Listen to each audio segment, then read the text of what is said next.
Pantas diajarinya la ilaha, la ilaha, supaya ilah yang lain ini tersingkir. Nah, ini kita praktekkan. La ilaha illallah, la ilaha illallah. Memang hidup perlu duit, tapi duit tidak boleh jadi ilah. Hidup itu perlu pangkat, jabatan, kekuasaan, tapi tidak boleh jadi ilah. Pasangan, kekasih, istri, suami, anak perlu, tapi jangan jadi ilah. Ilahnya biar Allah saja, Allah saja. Itu. Cukup deh sampai di sini untuk khidmat ilmiahnya, ya. Jadi ini dulu, tegaskan dulu, ya. Pertegas ilah kita adalah hanya Allah saja. Nah, nanti kalau kita betul-betul sudah menjadikan Allah sebagai ilah, sehingga Allah menjadi sayang pada kita, memang itu yang kita harap, supaya kita itu betul-betul disayang oleh Allah. Ilahi anta maksudi, wahai Tuhanku, hanya Engkau yang ku maksud. Waridho kamatlubi, dan hanya ridhomu yang aku cari. Nah, yang dimaksud hanya Allah, yang dicari hanya ridha Allah.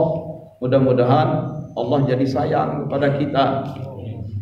Nah, kalau Allah menjadi sayang, kita dijadikan kekasih yang disayangi oleh Allah, Allah akan singkirkan itu. La khaufun alaihim wa lahum yahzanun. Al khauf, takut. Takut nggak bisa bayar sekolah anak, takut nggak bisa bayar kontrakan, takut nggak bisa bayar cicilan rumah, motor, ya. Itu disingkirkan oleh Allah khaufnya. Huzun, huzun itu sedih, ya. Down, depresi, ya. Kemudian cemas, takut, bingung, bimbang, galau, itu disingkirkan kalau sudah menjadi waliullah. Apa bisa Pak saya menjadi waliullah? Bisa. Ini kan surat Yunus ayat 62. Bagaimana syarat untuk menjadi waliullah? Lihat aja ayat 63, 64. Alladzina amanu wa kanu yattaqun. Mereka yang amanu, betul-betul iman kepada Allah dan takwa, Allah menganggapnya sebagai wali. Lahumul busyra, maka kepada mereka diberikan al-busra, basyirah, bukan basirah, basyirah, ya. Kebahagiaan, kegembiraan, optimisme. Tapi kuatkan dulu iman dan takwanya. Dan menguatkan iman dan takwa, jalan yang termudah, la ilaha illallah, la ilaha illallah, membuang ilah selain Allah. Kalau masih ada ilah-ilah lain selain Allah, maka tidak iman. Yang selain Allah singkirkan. Keimanan kita, kepercayaan, kebergantungan, keberharapan, itu singkirkan kepada selain Allah, tapi kepada Allah saja. Munculkan ketakwaan, berasal dari kata waqa. Waqa itu berjaga, bersiaga. Takwa terjaga, tersiagakan, teringatkan akan Allah. Munculkan saja iman takwa yang total, yang pasrah. Jangan lagi zikir la ilaha illallah, la ilaha illallah. Cicilan motor gimana dia kasih dibayar? Sudah, lupakan la ilaha illallah. Tiada ilah. Itu.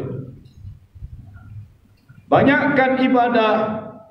Itu syarat menjadi waliullah. Allah sendiri yang katakan dalam hadits qudsinya, orang yang memusuhi waliku, kunyatakan perang. Diperangi, dimusuhin juga oleh Allah. Siapa waliku itu? Wa ma taqarraba ilayya 'abdi bi syai'in. Hamba-hamba yang tidak berhenti-berhentinya mendekatkan diri kepadaku dengan mimma aftaratu, melakukan apa yang aku fardukan, mimma aftaratu alaihi. Tidak berhenti-berhentinya artinya banyak, artinya terus-terusan mendekatkan diri kepada Allah dengan melakukan yang wajib-wajib, wala yazal, dan tidak berhenti pada yang wajib. Dia terus mendekatkan diri kepadaku dengan yang sunnah-sunnah, bin nawafil, hatta uhibbah, sehingga aku jatuh cinta kepada dia. Gencar yang wajib, gencar yang sunnah, sehingga Allah jatuh cinta. Fa idza ahbabtuhu, dan kalau aku sudah jatuh cinta pada seseorang, kuntu alladhi yasma'u, kuntu sam'ahu alladhi yasma'u bih, aku yang akan menjadi pendengarannya saat dia mendengar, aku yang akan menjadi penglihatannya saat dia menatap, aku yang menjadi kedua tangannya saat dia bekerja, aku yang menjadi kedua kakinya saat dia berjalan. Tiap-tiap dia memohon, aku berikan. Tiap-tiap dia berlindung, aku lindungi. Nah ini kalau sudah jadi kekasih.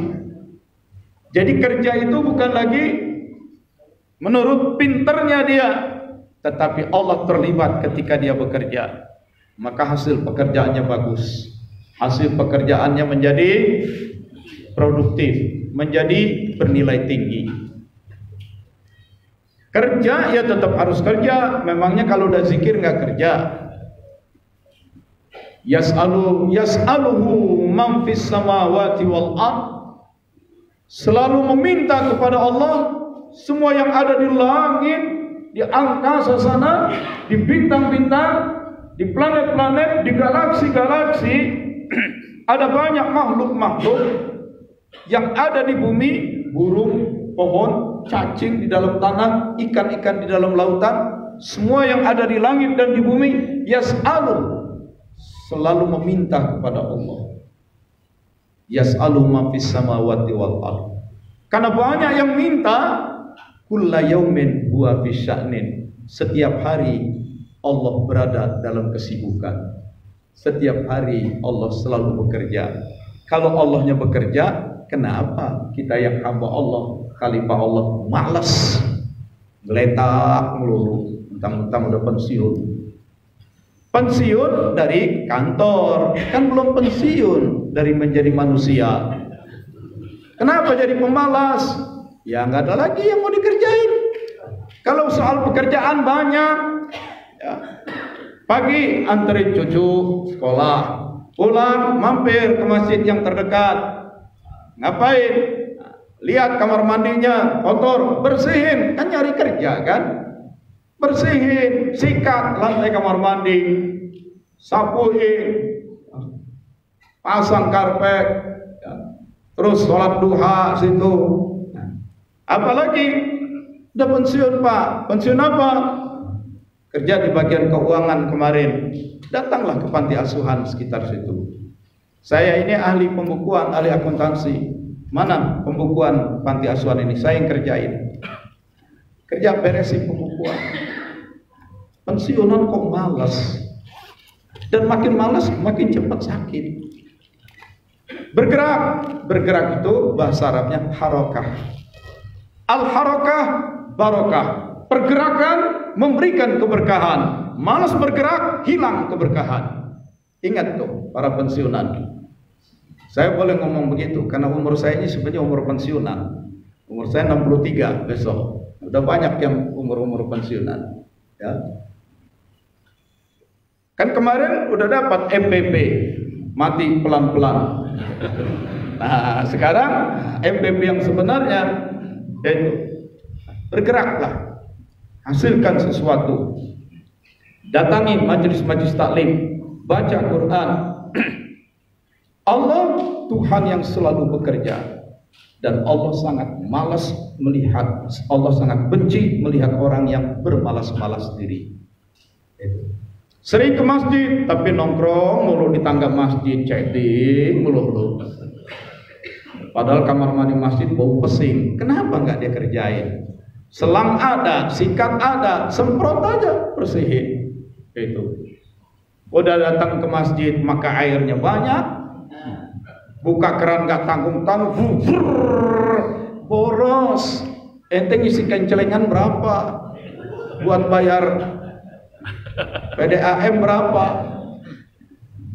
Emang kita banyak ketipu. Namanya PDAM, perusahaan daerah air minum. Kalau di Eropa sih boleh. Kita masuk ke rumah, kita masuk ke hotel, buka keran, air kita minum. Karena memang air-air yang beredar itu air yang sudah siap minum. Ini namanya PDAM, tapi nggak bisa diminum. Ente minum sakit perut.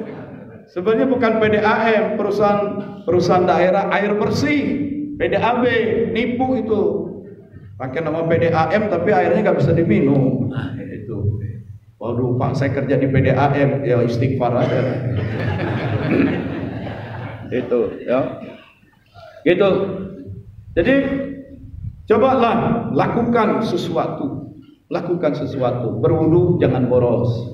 Ya. Habis manakib makan, ya oke makan boleh. Tapi pikirin bekas sampah jangan sampai geletak sembarangan. Kadang-kadang habis makan pada nongkrong di depan KUA, di depan toko sana. Begitu bubaran kelihatan bekas puntung rokoknya. Ente nyampah di depan toko orang. Ente nyampah di depan rumah orang. Tapi ente minta disayangi oleh Allah, ente sendiri zalim sama orang. Bagaimana? Emang repot di mana-mana, ahli hisab ini bikin rusak mulu. Kamar mandi udah kita beresin, masuk kamar mandi nongkrong. Wah, enaknya sambil nongkrong, kelepas, kelepus. Udah tinggal puntung dibuang begitu saja. Lah puntungnya pada nyangkut di saringan. Kena air, kuning di mana-mana, baunya lagi.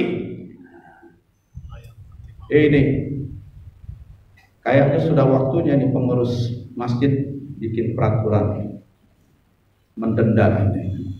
Kasih denda. Ya. 10 orang terkaya di Indonesia, 10 itu 3 teratas adalah pemilik pabrik rokok semua. Kita yang bikin mereka kaya raya. Ini. Saya nggak ngerti itu para ahli hisab yang bakar duit 10.000 dia bayar ya. Nah, anaknya, cucunya nggak dapat makanan bergizi, sekian puluh ribu setor kepada pemilik pabrik rokok, itu bikin mereka pada kaya. Mereka kaya lalu mereka bikin kita yang membuat mereka kaya. Nah, insya Allah yang kayak begitu itu tidak akan berkah hidup, karena memang Allah tidak suka yang namanya sikap hidup boros itu. Insya Allah kita semua jadi waliullah. Bayangkan kalau sampai jadi waliullah, ini mendengar dengan pendengaran Allah. Ketika teman bilang, ayo lakukan ini, lakukan itu, kita tetap ke sana. Nah, kan jalan ke sana. Ya. Jadi kita terhindar dari segala kerugian, dari segala maksiat. Demikian saya akhiri. Aqulu qouli hadza wa astaghfiru li wa lakum billahi taufiq wal hidayah. Assalamualaikum warahmatullahi wabarakatuh. Salawat Bani Hasim selesai, boleh turun. Yang mau makan silakan makan, yang mau talqin segera kumpul ke depan. Allahumma